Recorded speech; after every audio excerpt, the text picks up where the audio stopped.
My freshman year, I don't play a lick. And before I knew it, I lost my mindset again.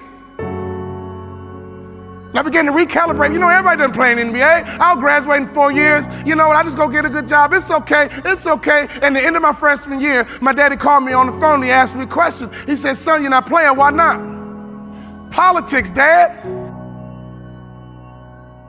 It's political. My father asked me a question. He says, how did your coach get paid, son? I said, Dad, he gets paid to win. He says, okay, son, if your coach gets paid to win, won't he play the players to give him the best chance to win? He said, son, you got recruited, you took all your visits, you chose Minnesota. You took your time and you chose Minnesota. You told me that you're gonna turn that program around. You told me you're gonna graduate in 4 years. You told me you're gonna make more money in business than you did in sports. One of the core values of our training and development called family was accountability. That was a core value of that training and development organization called the Bond Family, accountability. He said, so go back and do what you said you're gonna do. My father reminded me of what I said I was gonna do. I went back to my coach's office. I said, Coach, what do I need to do to play in the NBA? He looked confused. This is what I told him. I'm gonna become somebody different. What do I need to do to play in the NBA? I'm taking this thing to the next level. We about to rise up. So for you to be passionate, your logic and your emotions need to be intertwined. See, some of you guys have the intellect and some of you guys have the passion, but you have to have both to be successful in this business. Sharks are hunters and predators. They never stop swimming. In fact, if a shark stops swimming, it will die. If a shark goes backwards, it will die.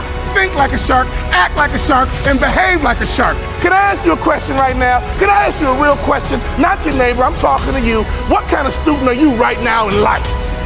You're in charge of your promotion. If you do 5 million and want to get to 10, you're in charge. In order for you to rise up, you better take your game to the next level. Your mindset needs to go to the next level. Your information needs to go to the next level. Your relationships need to go to the next level. Take your money and get information and access, and you will get good habits and good rituals, and you will go to the next level. Coach, what do I need to do to play in the NBA? He says, you can't run, you can't jump, you can't dribble, you can't shoot, and you can't rebound, son.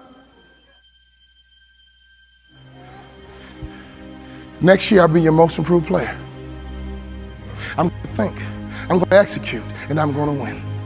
I'm going to think, I'm going to execute, and I'm going to win. I'm going to execute what I've been trained to do. I'm connected to a shark. I'm connected to the greatest training organization in the world, and when I get home, I'm going to become somebody different. What do I need to do? You need to have an honest self-assessment about what your weaknesses are. And that's how you get to the next level. My sophomore year rolls around. We go all the way to the Sweet 16, and I'm the top 6 man in the country. I go back to my coach. What do I need to do to play in the NBA? The list got shorter. The next year, we went all the way to the Elite 8. We were 1 shot away from the Final 4, and I was the top 6 man in the country. I carved out a niche. And that's what impact players do. They make their community better. They make their city better. They make their town better. They make realtors better. Be an impact player, and anyone in your life, if they need a shark, you become their shark. All I had to do was have 1 good year, and I walked right into the NBA. My senior year, everything lines up. But the first game of my senior year, I break my foot. I come back in 6 weeks and I break my foot a second time. In my mind, my college career was over and my NBA dreams were dead. I averaged 7 points a game.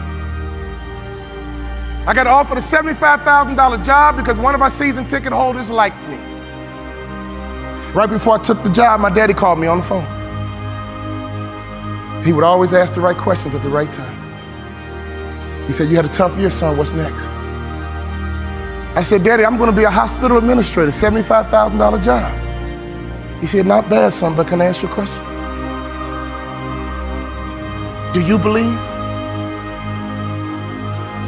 you're an NBA player?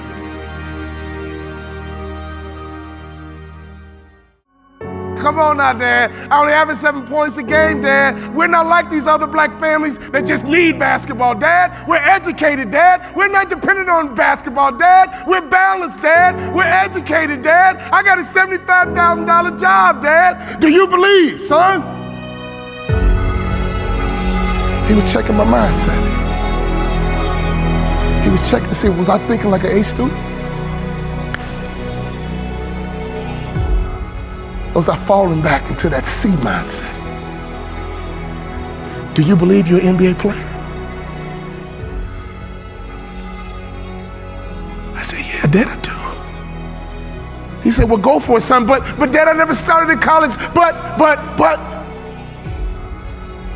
My father said, you told me, son, that you're gonna turn that program around, and you did it from the bench, son. You told me you're gonna graduate in 4 years, son. The average student graduates in 5. I'm proud of you. But you told me that you're gonna play in the NBA. And you told me you're gonna make more money in business than you did in sports. Do you believe you're an NBA ball player?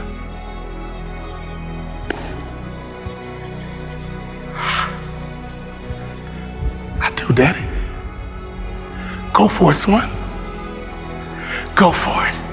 I go back to my coach's office and I said, Coach, what do I need to do to play in the NBA? He teared up.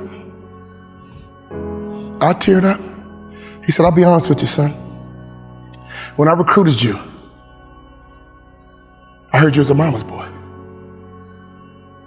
But you're not. In fact, you're one of the toughest players I've ever had. I'm a Hall of Fame motivational speaker. I go all over the world running my mouth. But he gave me the greatest compliment I've ever received. He said, you're just like your daddy.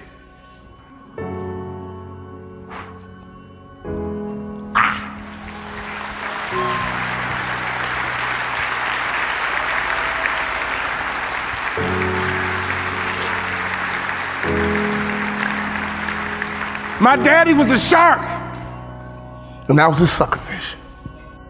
But that moment was my opportunity to turn into a shark myself.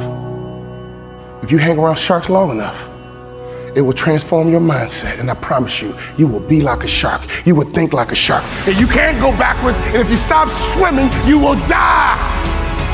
Brian Buffini, he can't go backwards, and if he stops swimming, he will die. So ladies and gentlemen, you're connected to the right shark. All you need to do is be a good suckerfish. Success is all around you. Just pay attention. Every time you leave a business meeting, consciously and subconsciously, that person is debriefing you. Are you likable? Do you brighten up a room when you enter, or do you brighten up a room when you leave? Are you good with people? And don't you ever be a Sarah parasite, which means don't you ever come to this conference and go back home and do nothing. And then claim, oh, I tried and it didn't work. No.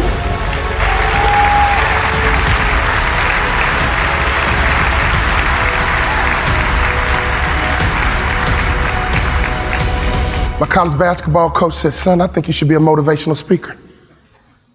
I said, Coach, I can talk the rest of my life. What do I need to do to play in the NBA? He said, if you do these two things, you'll play in the NBA. You gotta better shoot the three-point shot with range. And you gotta lose about 15 pounds because you don't pass the eyeball test.